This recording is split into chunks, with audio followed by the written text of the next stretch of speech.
GN everyone, welcome to today's event over here. We're very honored to be able to invite so many amazing guest speakers. This was our POV Asia has been very popular project among our not just NFT but also our crypto spaces, right? Wow, this is amazing. Such a great honor. And thank you so much for joining us today. We have a lot of great guest speakers. We are going to talk about exploring the culture of POB Asia today. And listen, Moonlight, your host from Audivers and Audivers Head of Community and BD.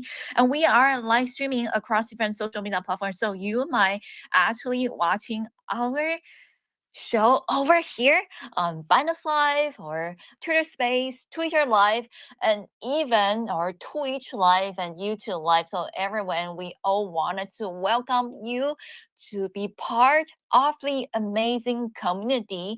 And no matter whether you're from Asia or not, let's all enjoy the amazing culture of PAP Asia. And to be say that, I would like to invite our speakers who are already on the stage to check your mic and also introduce yourself to our audience. And at the same time, I also like to pin our event banner on the top of today's space so our audience could listen to our event while also looking through the information that we have been sharing across platforms. And now I would like to invite Senate to check your mic as well as introduce yourself. Thank you. Hey, can you hear me? Perfect. Hello. Would you like to introduce your role at POP Asia? Thank you. Yeah, I'm Senate. So I'm a red ambassador of PFP Asia, which is also a moderator of PHP Asia. Great. And we definitely warmly welcome you to share a lot of information about POP Asia with us today. And to also like to invite Simiko from POP Asia to introduce yourself to us. Thank you. Maybe let's wait for Simiko for a while and let's go over to our next speaker over here. Hi everyone. Oh, Good evening yeah. everyone. Yeah, sorry. Awesome. Awesome. Yeah, We can hear I you am perfect. Samiko. Yeah, thank you. I'm Samiko and I am the founder of PIP Asia, also the best friend of our artist Nuwa. Wow, such a great honor to have you over here joining us. Thank you so much. And would you please accept the co-host role as well? Thank you. And next we are going to go over our guest speakers. And I see that we have Balsa over here. Hello, Balsa. Would you like to check your mic while also introduce yourself to our audience? Thank you. GM. I Yes. was like, I was like, Balsa, your mic has some issues. But wow, that's a special sound effect. That's amazing. Thank you. Yeah, it's a part of my intros that I do here on Spaces. But yes, GM. Thank you for having me. I'm super excited to be here. Thanks for the invite, guys. Thank you. And that is just great. And next, let's invite Loki to introduce yourself. Um, and I see that you're also a founder of Creator Nexus. And feel free to bring the um, official Twitter handle to our stage as well. Thank you. Hey, hi Moonlight. Thanks for having me first. It's the first time I'm here at your show. Uh, that's great to hear your voice. Actually, I'm based in Asia as well, so let's have more time one of these show together. And yeah, I guess you guys, if you follow Twitter, you know me. I probably fought your bags one time or another, and I recently founded Creators Nexus. And today I'm very curious to hear about PFP Asia, what they're building. I'm not really knowledgeable on that. So yeah, for me will be a learning experience. Thanks you guys.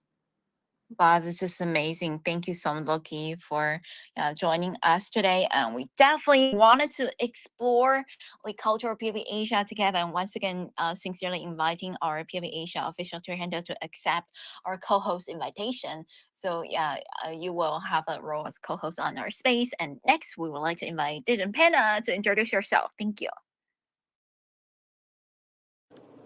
Oh, hi. This is Jampena. The head collab of Altiverse and Kongu. Thanks to having me today. Thank you. Thank you so much for joining us today and also helping arrange the space together. And we would like to starting from our discussion topics over here because we know that many friends are curious about the project, right? Especially has been so popular among different communities, not just limited to Asian community, but also across different platforms. So let's start to talk about PV Asia, and we would like to direct the question to Simiko over here to talk about PV Asia's background and vision, as well as to introduce PV Asia's brand and culture to us. Thank you.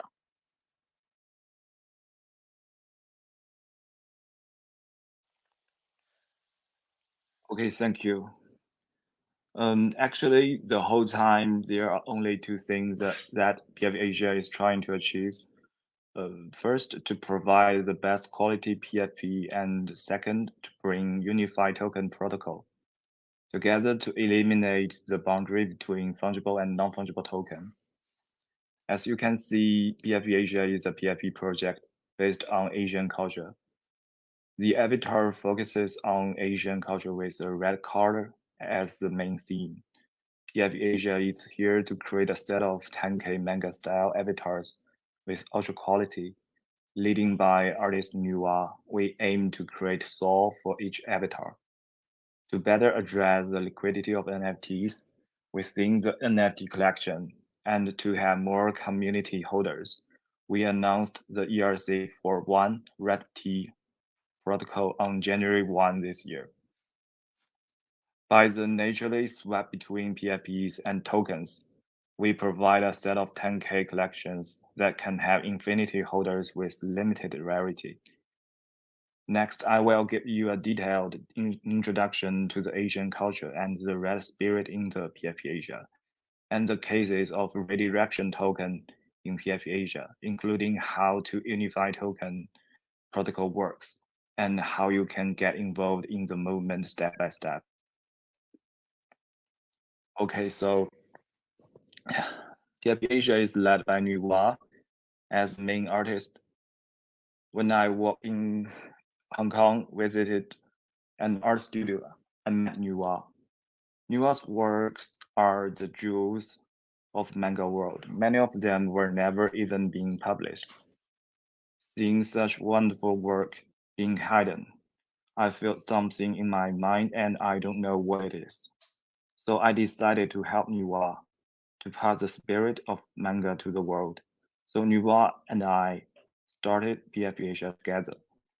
The reason why PF Asia is the reason why Nuwa is talented but has not been recognized is because Nuwa has always believed arts shouldn't have a commercial price. This is why the team PF Asia decided to do all free mint and fair launch, because art is priceless. That's the Nuwa spirit and the red beliefs.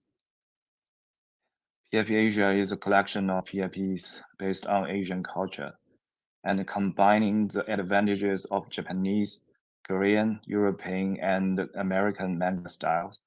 Artists Nuwa use a wide range of techniques and tools with complex human-made steps.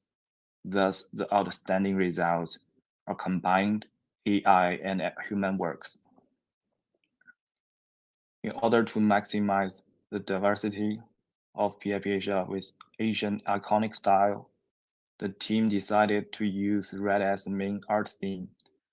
We have collected many Asian features, including more than 200 modern and classical hairstyles, thousands of accessories and clothing, more than 100 Asian expressions. In the designing process, we refer to Asian legends as well. This is a very hard process, even though we are using AI to help us.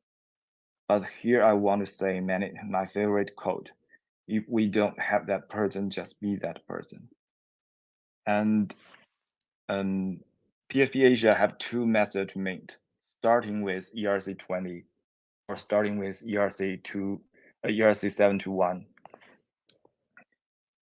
If we starting with ERC20, we call it the REDT red T0 status, similar like fungible token mint.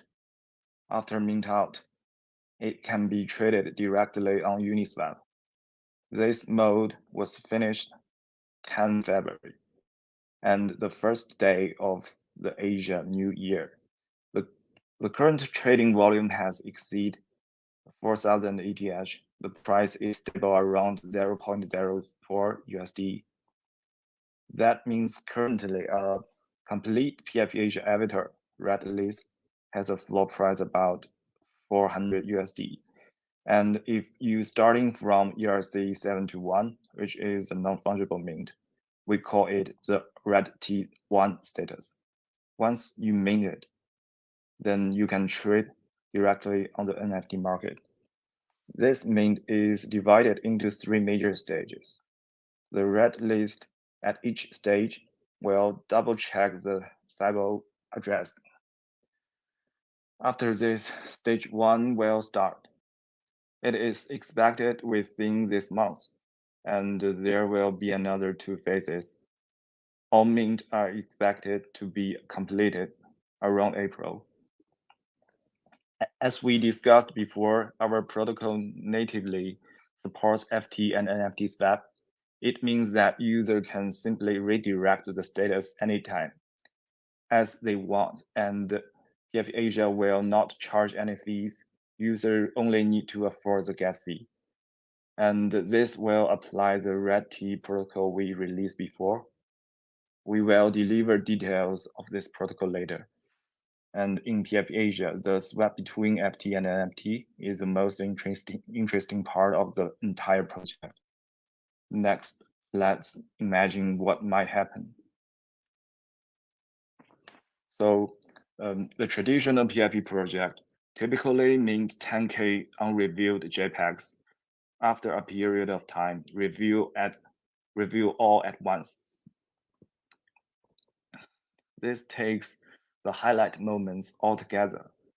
All players focus on only the mint and review. This will create some short-term uncertainties. After opening the box, depending on the overall quality, the price goes up or down. The project team then can get back the liquidity at start again. So have you noticed that in this process will most benefit the project team because of the royalty system? No matter what the trend of price, as long as there is a big trading volume, the team will gain liquidity from the market. Finally, the project team can buy the dip and restart this project, but will forget their early supporters. So PF Asia has taken advantage of its own protocols to seek an alternative path. We call this mode a slow release review. PF Asia will conduct daily reviews. All JPEGs are expected to be reviewed within 2 months. The PFP, when reviewed, may be in one of the 3 status. Status 1, it could be in your wallet. Status 2, it could be held by others. And status 3, it may have been redirected into tokens. And the PFP is waiting to be redirected again. It's like you bought a very popular sneaker, limited edition, and the sneaker are future or in the stock. If you hold enough token or are unreviewed JPEGs, you already own these sneakers, but you don't know which pair you got because they haven't been shipped to you yet. And those who got the reviewed sneakers have the right to show off instantly. Impatient holder can also use the two-way redirection protocol swapping a lot in order to obtain reviewed PIP randomly. There is a possibility to get reviewed PIP because the daily reviewing process price may stabilize. With more and more reviewed JPEGs in the pool, the probability of getting a PIP in stock increase. The value of the unreviewed JPEGs will also stabilize. Every time a PIP reviewed will also bring discussion, make the process less boring. Okay, thanks. Thank you so much, Simiko, for all the information sharing with us. And we also would like to sincerely invite Senate, our PP Asia ambassador, to rejoin the stage again. And next, well, after we have a broad understanding about PAP Asia's, for example, background and brand culture, sales model, and open model, as well as conversion model. We also like to learn about ERC 1111 compared to ERC 404. What is why PAP Asia decide to go for ERC 111? And also, we would like to learn about the FT and NFT switching scheme, as well as dealing with NFT rarity and initial scope of application and community building. And so we would like to direct the question to our Simiko, founder at PAP Asia again. Thank you so much. Okay, thank you. We officially released the idea of redirection token on January 1 this year, and one of the first the Asian New Year. We fair launch and release the code. We see the new protocol. We see this new protocol which combine fungible and non-fungible as the most promising new asset type of the next cycle. And in the red T protocol, ERC721, the PIP, and ERC20, the token, is like the side of a sandglass. Whenever they are swapped, it's like the sandglass is turned upside down. The total amount remains the same. The total number of PIPs and the total number of tokens will all change according to other side. Other unified asset protocols right now cannot naturally deal with NFT rarity. If NFT without rarity and only have similar JPEGs on NFT assets, then they are not non-fungible. Actually, they are fungible with a smallest unit 1. We believe that the best approach is to simply let the market automatically differentiate between the two different market logics. Non-fungible implies certain differences, and with differences, there will be distinctions, and there will be a demand for scarcity in transaction. Fungible, on the other hand, implies no need for deliverable differentiation, and thus there is no logic of scarcity in transactions. So how do we handle this in PIP Asia? Under the default market behavior, NFTs that are relatively mediocre and not rare enough will automatically start entering the floor price range. Floor NFTs fundamentally lose their non-fungible nature. So people are highly likely and willing to fragmentize floor NFTs into FTs on their own, as this can bring liquidity. What happens with rare NFTs? People are less likely to prioritize fragment rare NFTs into FTs unless they are in urgent need of liquidity. So what will the overall pool look like in the red T environment? Rare PIP Asia NFTs will follow the rarity of the NFT market and trade on platforms like OpenSea. Such platforms act like antique shelves, and we are selecting individual pieces. Meanwhile, floor level, less rarity, less popular PIP Asia will naturally become FT-like asset and into the AMM pool where FTs belong.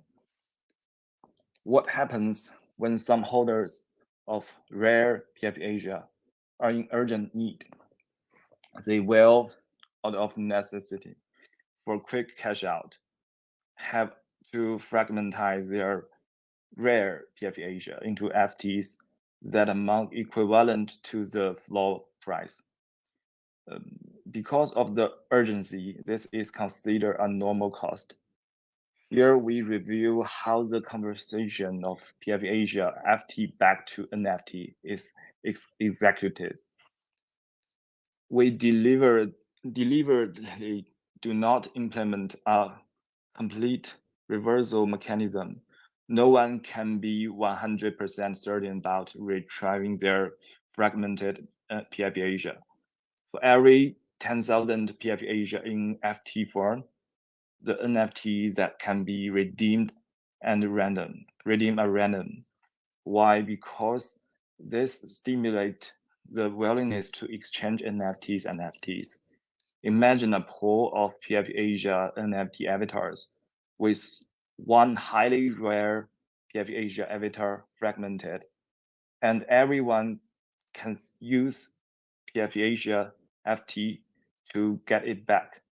Attempt to obtain top rare opportunities at the floor cost. So moreover, a complete reversal mechanism would deprive MTs and FTs of exchange liquidity.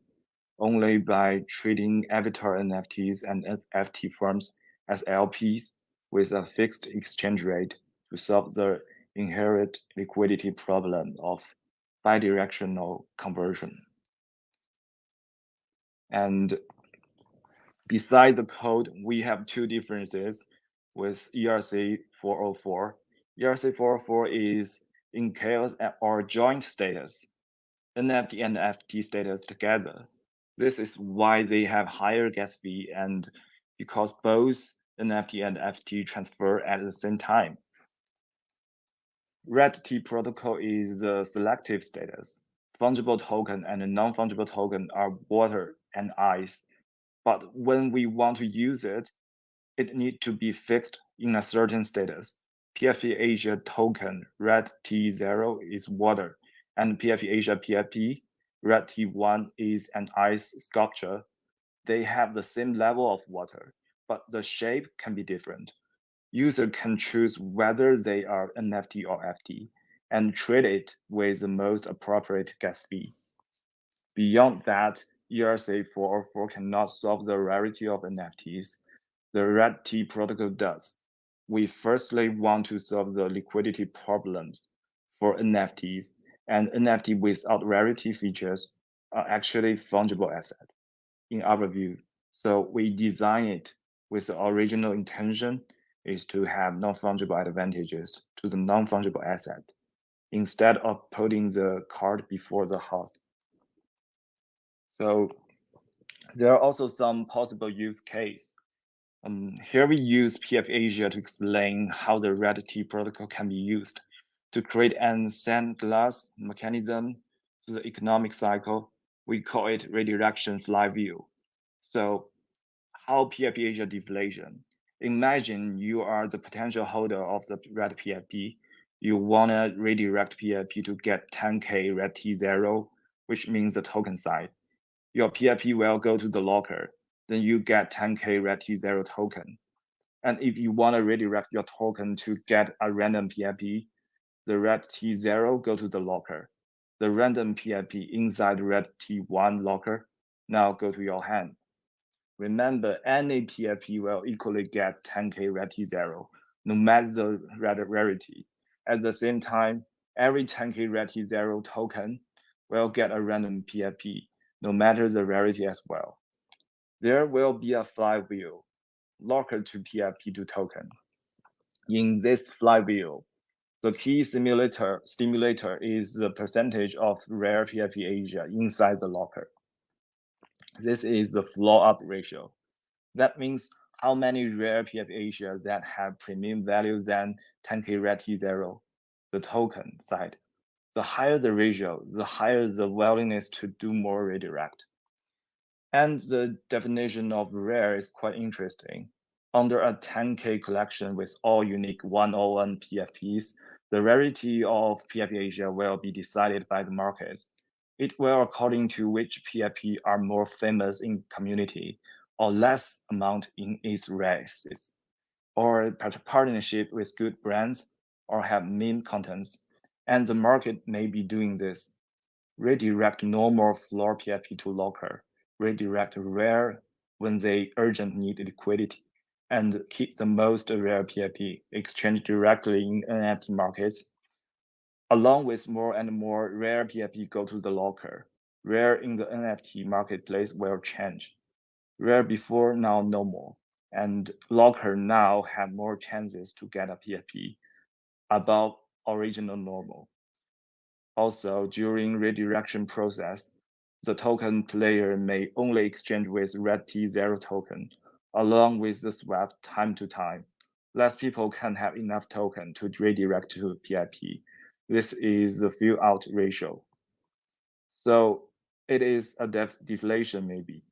So remember these three key points in PF Asia redirection flywheel is floor up ratio and fill out ratio, and also randomly rare system. And a good protocol will have community built together. In the future, the red T protocol will have a lot of evolutions in different directions, solving different details and using different methodologies. So for audiences who want to build together, contact us to become a co-author and mark yourself in the history of Unified Token. Thank you. Thank you so much for introducing all the details regarding the comparison of ERC 111 and ERC 404, as well as FT and NFT switching schemes, and the dealing with NP rarity and the initial scope of the application, so as contributing initiative protocols.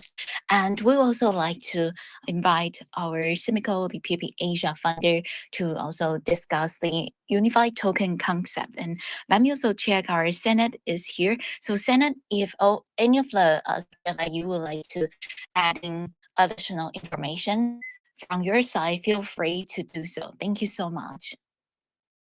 Sure, thank you. Then I would like to invite our chemical founder at BAB Asia to introduce the unified token concept to us. For example, why do we need to unify the boundaries of the asset model? Thank you.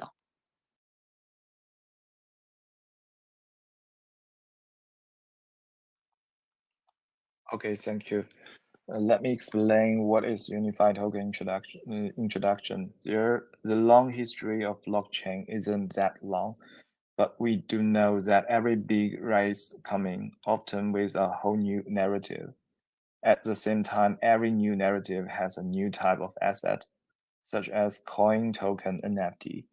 So the rise of new asset is never easy. In the early days, there are a lot of challenges. It will be fought by the players who have experience of the last cycle. And because we are used to the rules of traditional finance, when we designed the FT and an NFT, we actually follow the old rules, but we never thought about whether it makes sense or not.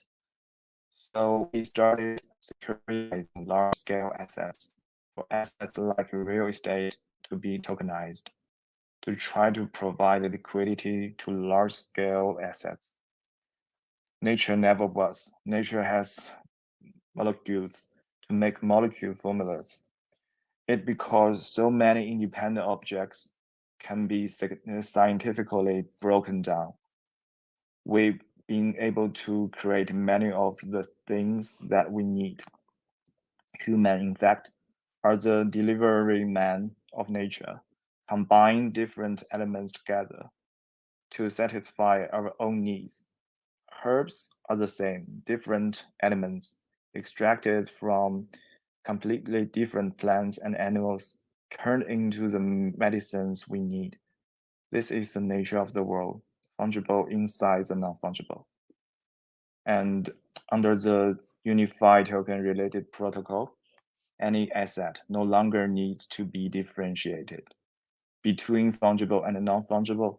Fungible is the provider of liquidity, while non-fungible is a recombination of fungible elements. We firmly believe that such a paradigm shift will bring us an asset protocol revolution. The on-chain business model will change again. Imagine you own a company. It's not just a building, it's all the things in the building. The laptop, employees, the culture, the brand, all the assets that belong to this company can be totally fungible. We will have a hyper-detailed ownership accounting. Anything can be held together. This is a scenario never seen in the economic model from our traditional world.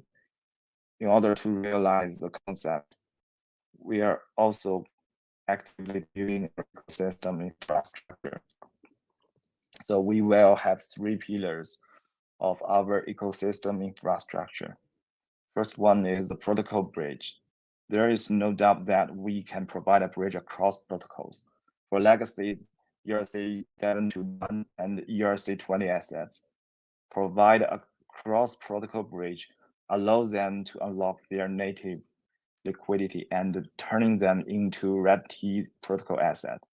This part is expected to launch about April. And Redux. Imagine that an entirely new swap, JPEGs, can swap JPEGs, and JPEGs can swap token as well.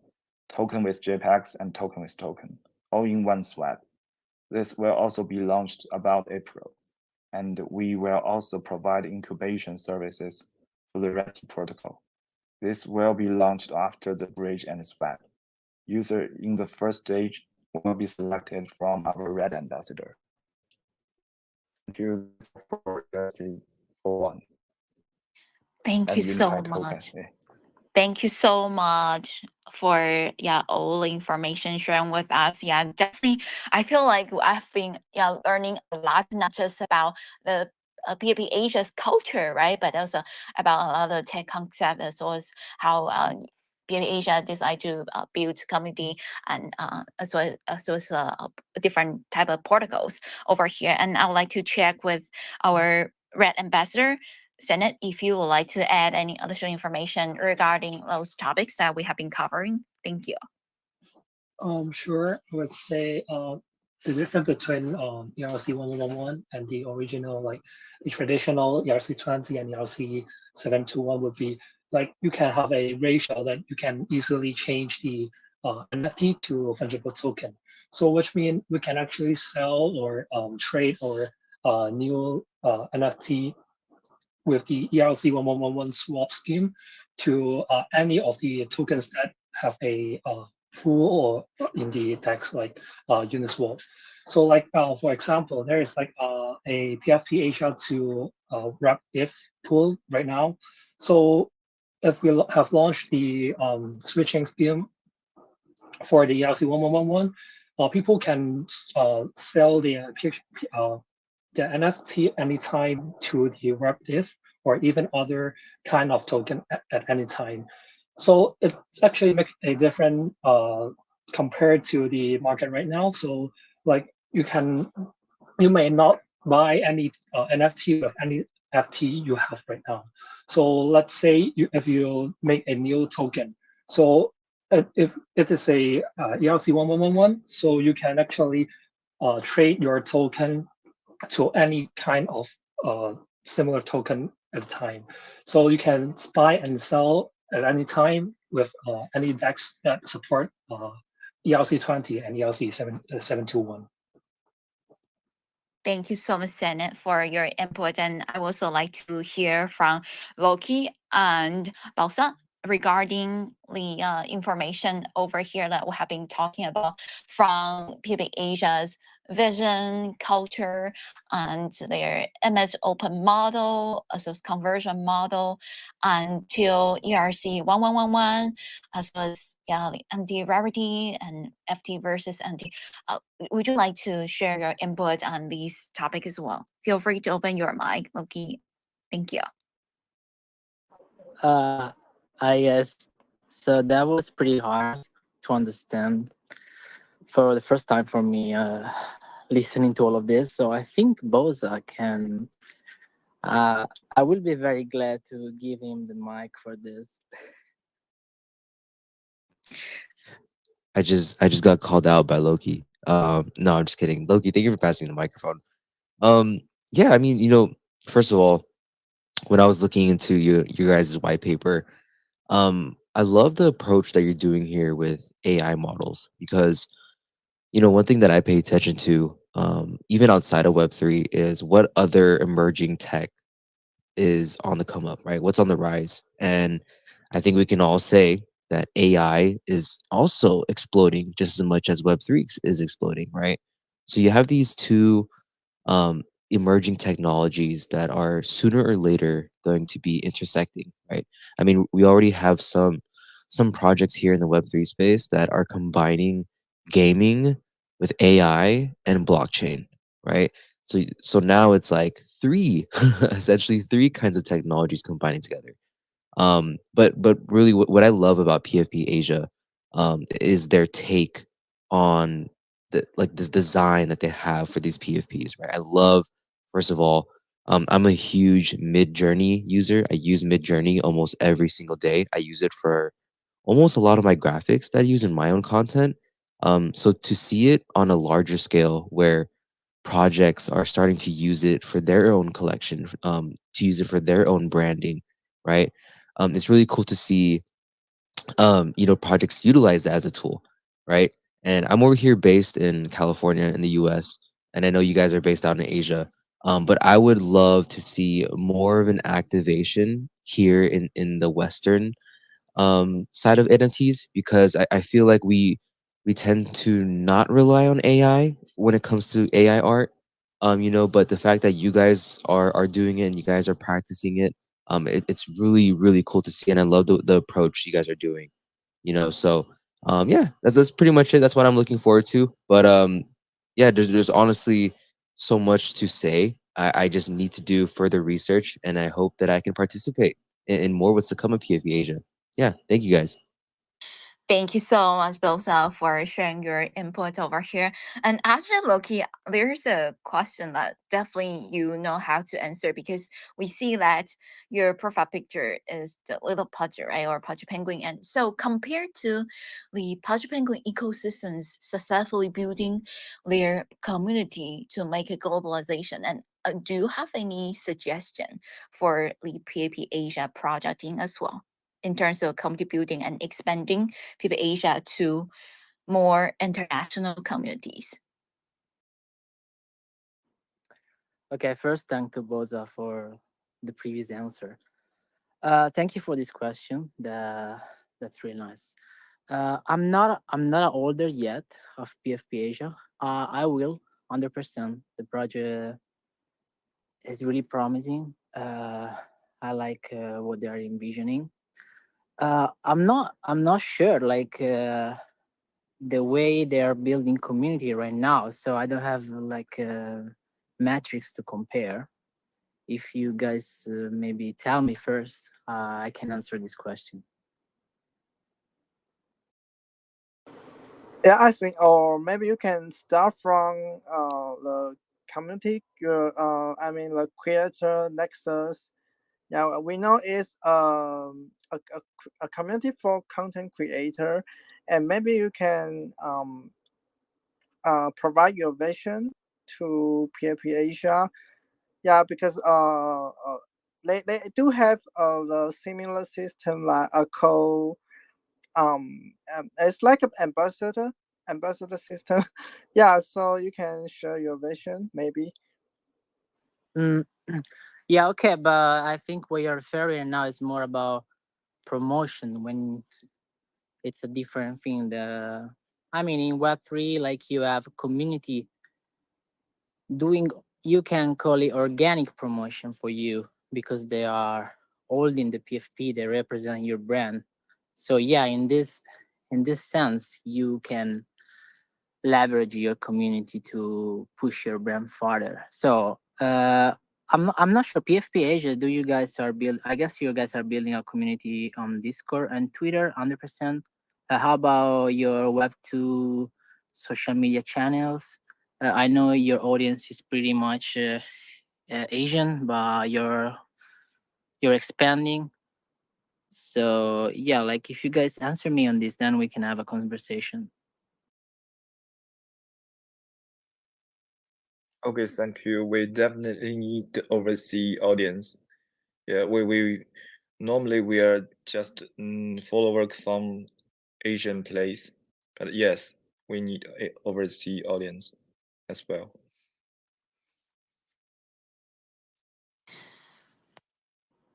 Yes, definitely. We could talk about that in, yeah, maybe for our next AMA discussion, or maybe we could have another session that's just our Google meeting, right, to talk about how we could, yeah, inviting more international members. And from my viewpoint, because I'm also, yeah, the admin and also the head of community at Audivays. So from my viewpoint is that we indeed starting from finding a lot of different communities across the globe, right? To ask them for collaborations, and collaborations, yeah, the first step, and providing them, for example, like Wiley spots or different incentives, and then inviting them to join our Discord server. So right now we have very strong community members from Southeast Asia, especially Indonesia and Vietnam, and we also have a lot of members from Europe, such as France and also Russia and Ukraine. So many different countries, and we are still expanding. This year, we are targeting at Japan, South Korea, and yeah, different regions of the world, especially Africa, because I could see that Africa is definitely thriving in terms of Web3 development.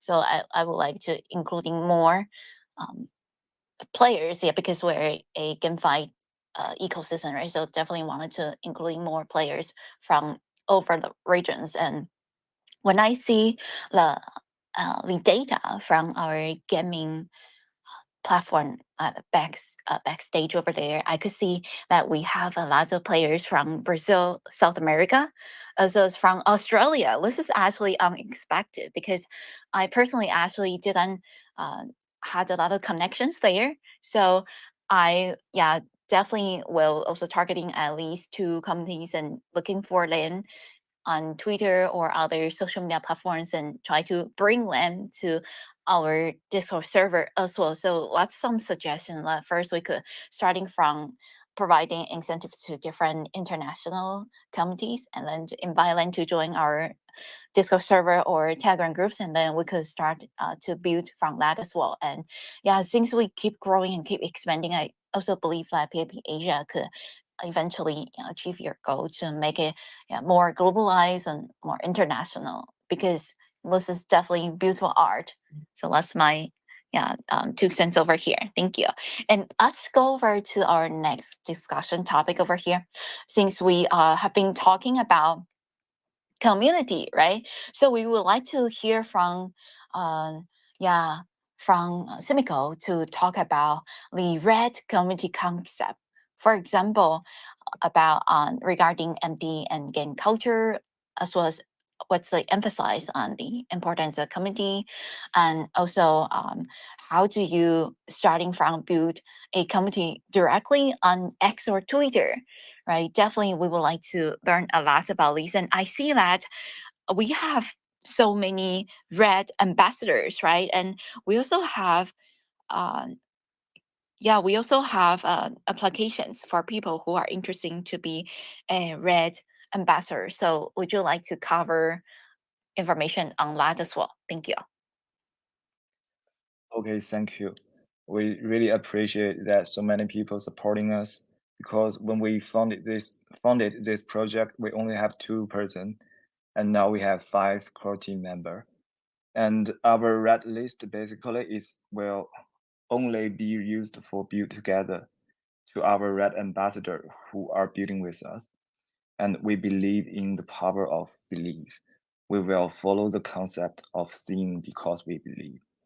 And um, in total, if we want to have a community, a sophisticated community, have four basic roles: artist draw the brand, and developer coding the brand, a thinker united the brand, also the talker spread the brand. So we welcome everyone, no matter who you are. Feel free to talk with us. The NFT community is a kind of gun culture. Community builders self-identify with that culture. Together, we will protect and spread this idea. PF Asia will build on the Asian red culture, work with the community to co-create a unified token narrative, making protocols better help our brands.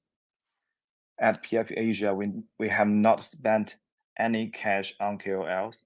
We believe in getting KOLs recognition through action rather than just profit. For those who recognize us and help us, we are we're never forgot to give focus on growing together.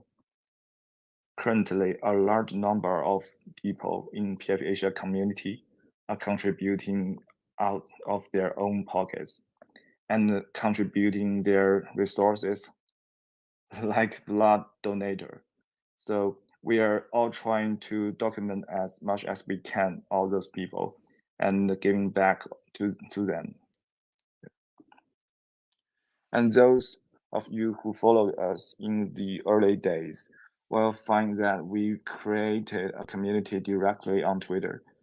Even the verification of the holder thus max the efficiency of our community construction. It also combines the spread and communication process together. After this, our community builder created Discord by themselves. They sponsored Discord tools, spent their time and set up a Discord channel. Throughout the process, we didn't make invitation as a task to get red list. Prevents the negative impact that both could have on the community. Allow the community to build up in a truly organic way. We will also be working on the details, make community growing more organic, applying retweet to earn system, and build communities where the following happens. Make every communicating with the community a trending, transparent, and efficient engagement in our community philosophy. Is our community philosophy. And also the top-down with bottom-up consensus.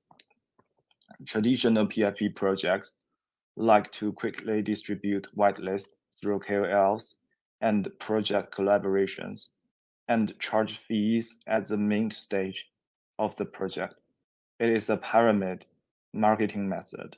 This marketing style may let the project and users separated by the gap from the KOLs. The advantages is that the reach is fast and most people are following the crowd behavior, quickly judge whether to buy if trending enough. However, another phenomenon brought about this is that most of the communities established by the pyramid model, also easy to attract more flippers, start to sell quickly after doubling the price, and it is difficult to participate in project construction. And this is the long-term effect of top-down consensus. And PF Asia chooses to use as much as possible bottom-up consensus model. Most of the red fans are directly selected by PF Asia from the engagement. Many of them are with few followers. For other projects, maybe they are just one of the normal, usually just read on Twitter, looking for funny news. But for PF Asia, they are our most valuable friends. PFP Asia paying a huge amount of energy and enthusiasm interact with the normal people in the community, establishing very strong emotion connections. We truly respect everyone, every normal person. We have weekly voice call with community. There are chat groups that we made decision together. Okay, thank you. This is how our community grew up. Thank you so much, Simiko. And I also pinned the important announcement on the top of today's space over here. So, phase one to-do list that I see our BAB Asia made the official announcement on February 22nd over here. On the very top is ambassador program. Do you mind to introduce the ambassador program and also letting us know how people could apply and join it, as well as the 4 functions among these program? Thank you. This part, Senate, you can introduce to us as you already our ambassador. Thank you, Senate. So it's quite funny for me that BFVHI is not actually different from other NFT project. So as you can see, myself only have around 200 followers. I would say even before I be a ambassador, I got only around 10 to 20 followers. And at the time, I have write a myself as a developer, and I wrote some thread about PFP Asia about the new protocol. There's like advantage or disadvantage or something that they can improve on it. And the PFP Asia official account just DM me directly and ask me to find the Pangu to talk about like I can be a part one of the ambassador. So I would say you can actually try to involve more in the PFPHR community, no matter drawing art like a artist or give out fields on technical fields expert for developer or even give out some idea and suggestion for the PFPHR. So I would say it's not that hard for normal people or like those people who do not have engagement to join us. So just feel free to join us with trying to do more engagement on art or technical or anything that you would love to or you're actually you think you are capable to. Thank you so much for sharing the information to us. And next, we would like to talk about dual characteristic assets. For example, ERC 404, right, and ERC 111, as we previously talked about. And over here, we got DN 404. This is definitely a lot of new concept over here, right? And we would like to hear from Simiko as well as our company ambassadors, because perhaps you know more than us, right? The new dual characteristic assets and future application excitations around the recent innovative protocol of the coin duality. So do we have any ambassadors that would like to come up to talk about that, or Senate? This is for you, right? Thank you. Yeah, sure. Thank you. So there was two protocol called 404. One is the one from Pandora, which is the ERC 404, and also one that's from the community, which made by those technical like giants like Saiga or Optimizer, who is the people who involved in the ERC 721A, which is the contract that introduced by Azuki. So basically, the DN404 is actually a improvement, like guest optimized version of the original ERC404, and also which is a or which have a fully compatibility to the ERC20 and the ERC20 721. So the difference between the 444 and the 1111 that we introduced would be 44 is actually a contract that you can have, you can own the ERC20 and the 721 at the same time. It means that like when you trade the ERC20, which is the fungible token, it will actually check your balance and then mint or burn your NFT at the time. So let's say you got there is a ratio of 100 to 1, so which means 100 100 FT means 1 NFT. So when your balance have more than 100 at the time, it will actually calculate the number of NFT you have and then means the time for you. And when the time you trade out your tokens, the balance from originally from 150 and back to 50, you have lesser than 100 token there, and it will actually burn your NFT at the time. This actually can allow you to sell your NFT, which at the same time as the fungible token in some centralized exchange like a Binance or OKX, this kind of exchange company. While ERC-111 is actually have a swap scheme, so it's more likely similar to the traditional ERC-20 and 721 while adding a built-in swap function. You can actually swap your NFT anytime you want, no matter like anytime you just want to switch to FT or back to NFT, you can do it right away. So the advantage of this one is would be you can actually control the FT you have or the NFT you have. You do not have to afraid it got burned sometime you didn't expect.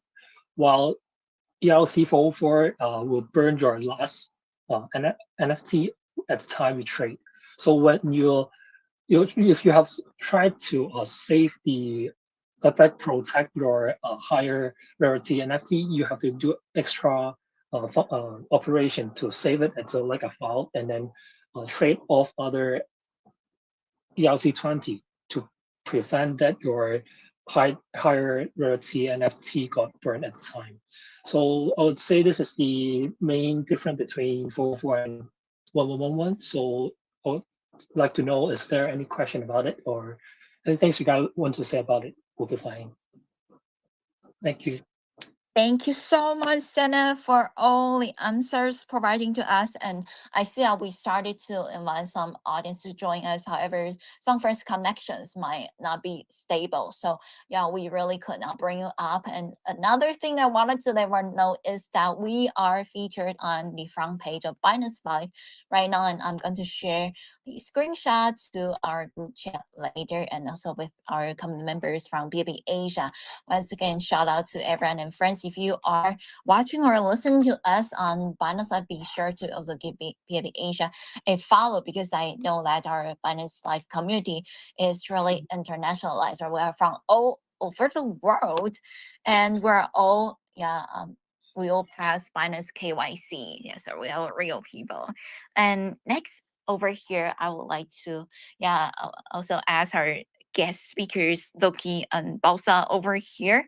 Do you have any suggestions for our PAP Asia's team? Thank you. I don't know if Loki wanted to go first because he called me out. No, I'm just kidding. A piece of advice that I have, a piece of advice that I have for PFP Asia is definitely build your presence through spaces. I think spaces is just one of those key things of how people just get familiar with what's new, what's upcoming, right? And also get connected with the Western market. I don't know how connected you guys are with the Western market, but personally, that's my favorite way of kind of just getting introduced to newer projects and whatnot. But really, other than that, I love the way you guys are launching things. Again, I'm bullish on just AI itself, so I think you're tapping into a very wide, broad market there. But yeah, that's it on top of my head. But again, just want to say thank you to the team for allowing me to come up and just share and just listen to what you guys are building. Very, very excited. And yeah, thank you guys. Amazing. Thank you so much, Belsa, for the suggestions. And how about Loki from your viewpoints? What would you like to say to our PFP Asia team? Thank you. Yeah. So for me was the first time I was approached by PFP Asia, and initially it was kind of hard to understand what it's about. I guess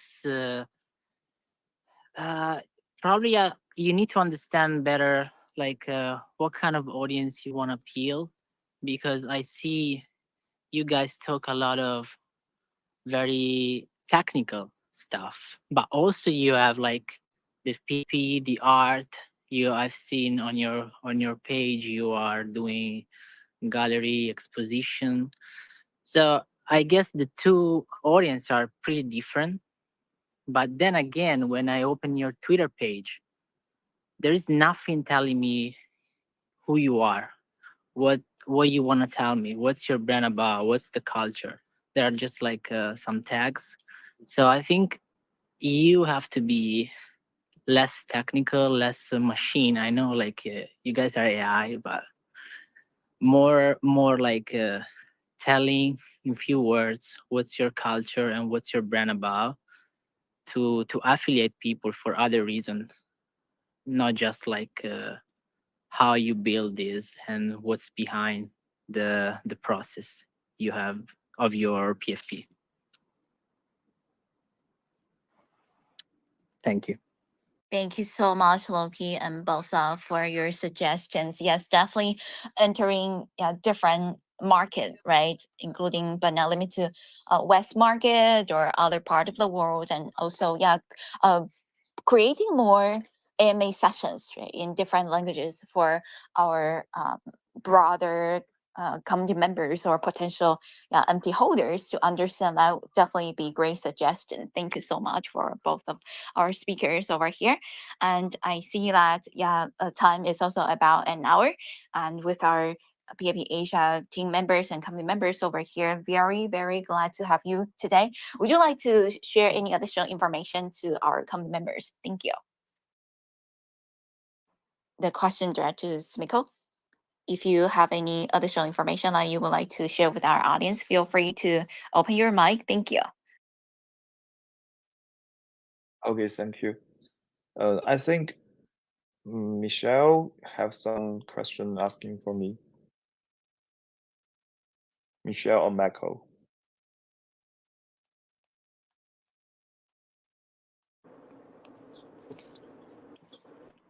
Oh, let's bring her up.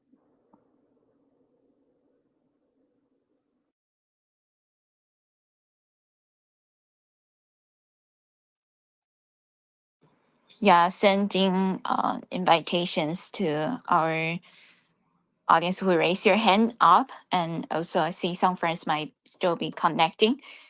Yeah, and I did saw Michael raise his hand up, but then I believe it's connecting issues. I saw like he was connecting for like 30 seconds and then just gone.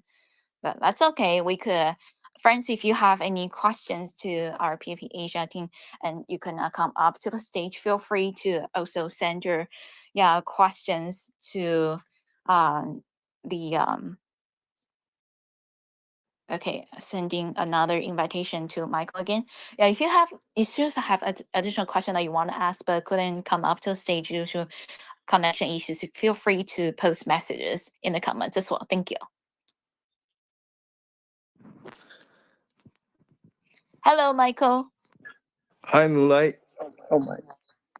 Yeah, feel free to share your suggestions or ask a question to Simiko from PB Asia. Thank you. Yeah, can I ask a few questions in Chinese for just the Chinese community? So it's better, the message is better sent. 呀，那个，Smiko，就是我也想这个跟你聊一下，就说因为我看到你们团队其实是，虽然发布是在这个ERC404之后啊，但是早期的这个想法的构建其实是在这个 Pandora 出来之前很久就已经开始出现了。那我想这个第一个问题问的就是像 ERC1111和 ERC404，对吧？这个虽然都是 To B 互转协议，但是大家的出发点看似是一样的，其实但是终点却是很不同的。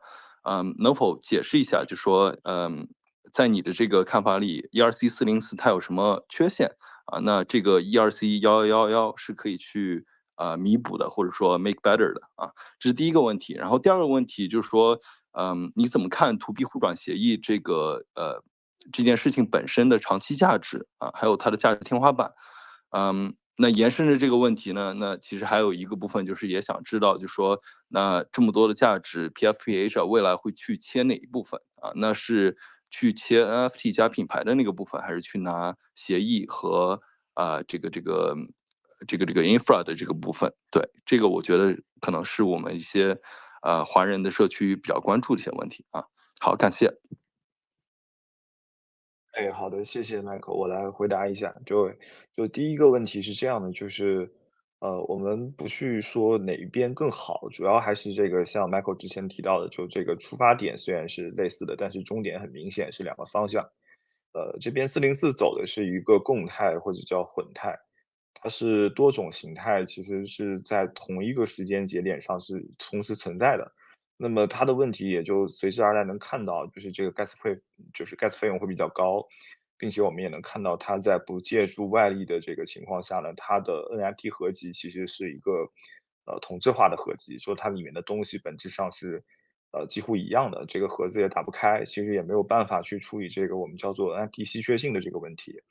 那么什么叫 NFT 稀缺性呢？就是说白了，我们看到的所有头像项目，它本身都自带这个稀缺性，它才能做到图片和这个 token ID 互相吻合，并且它是不一样的，就是它每张图都是有相应的这个稀缺性的。在这里说的稀缺性，并不是指一个合集里面有多少个东西特别稀有，而是它是否能够真的让这个 NFT 合集里面的每一个标的都是与众不同的。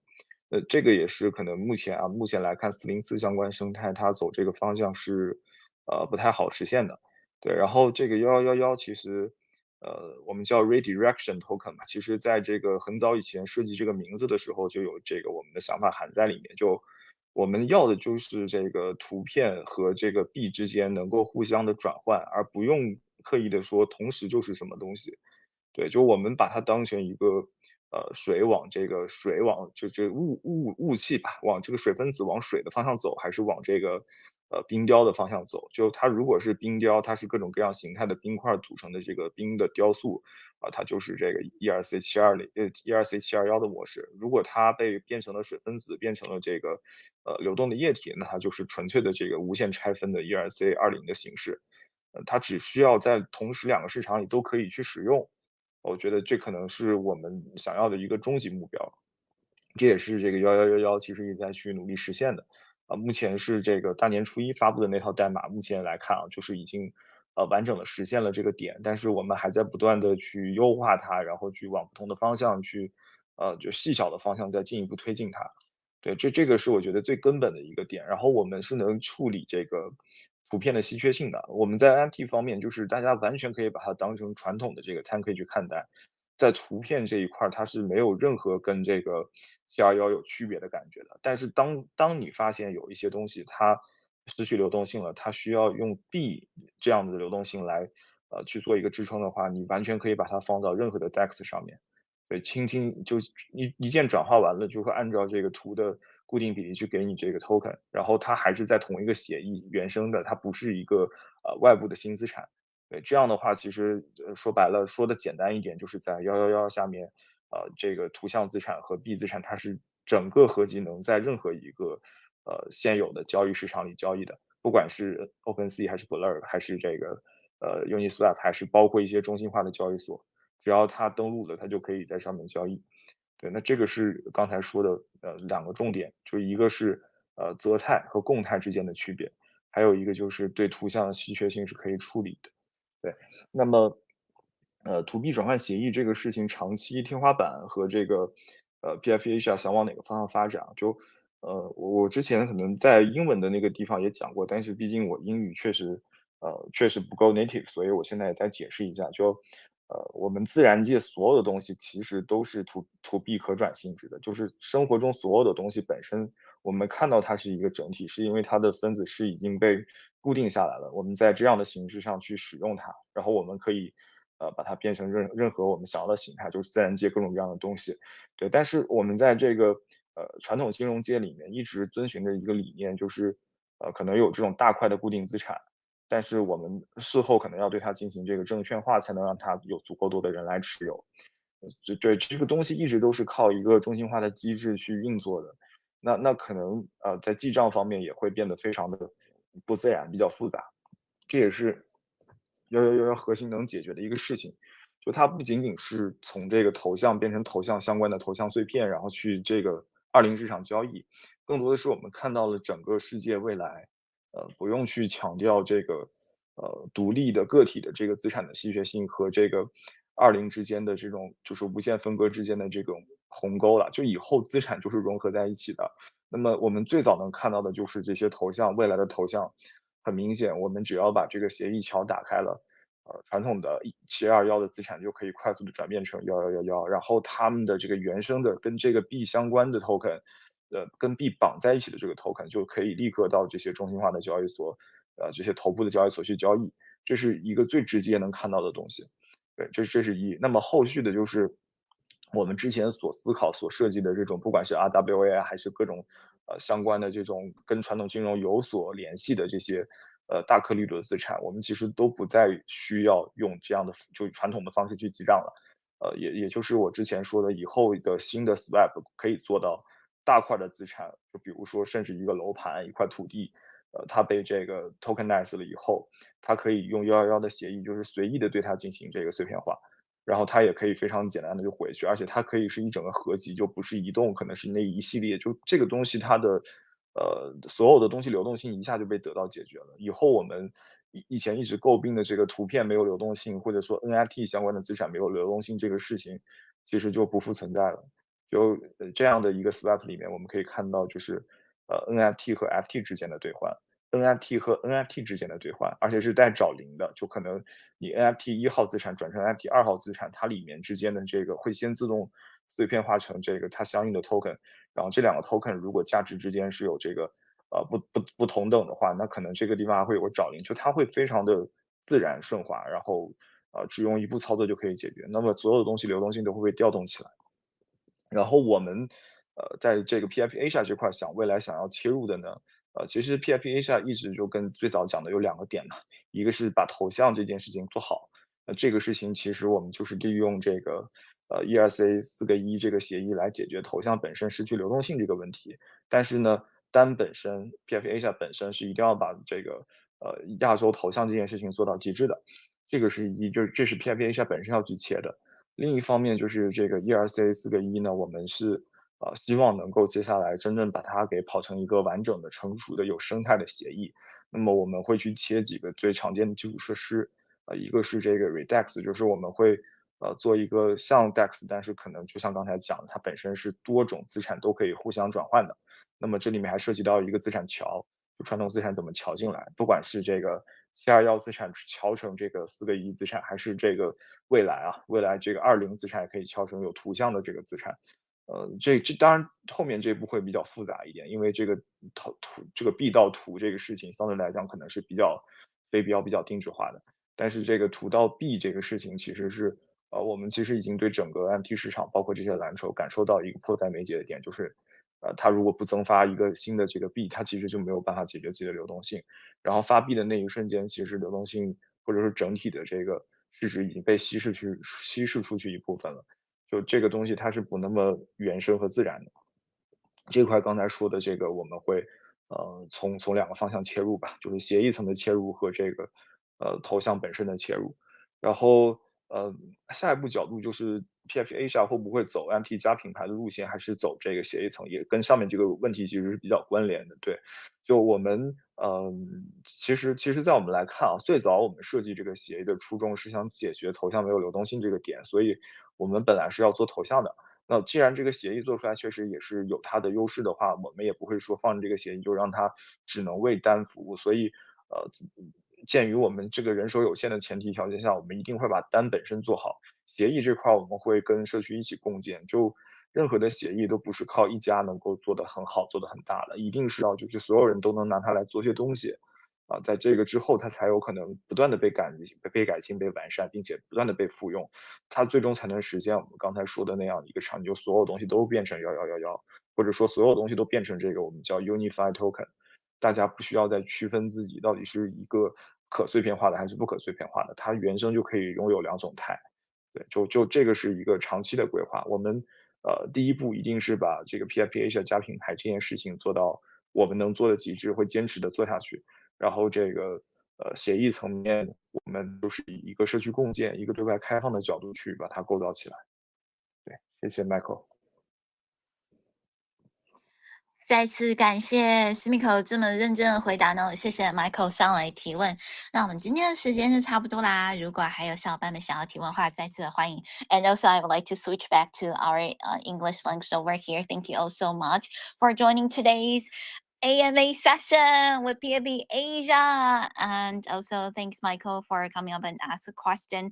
And thank you Simiko for answering all the questions. And if you have any additional things that you would like to ask PFP Asia, my suggestion is definitely give them a follow. Follow PFP Asia and follow their upcoming events. And don't miss more opportunity as well as apply for being a red ambassador. So you are going to get to learn more about the project. So be part of the community. Let's go. I definitely, feel like PB Asia is a great and project with lots of potential. Looking forward to seeing more updates from your side. Thank you, Sumiko. Thank you, Loki. Thank you, Balsa. Thank you, Senan. Thank you, Dijon Panna and our Greater Nexus for joining us. And thank you, Michael, for coming up and ask questions. Listen, Moonlight, I'm done speaking. Looking forward to seeing you again next time. Bye.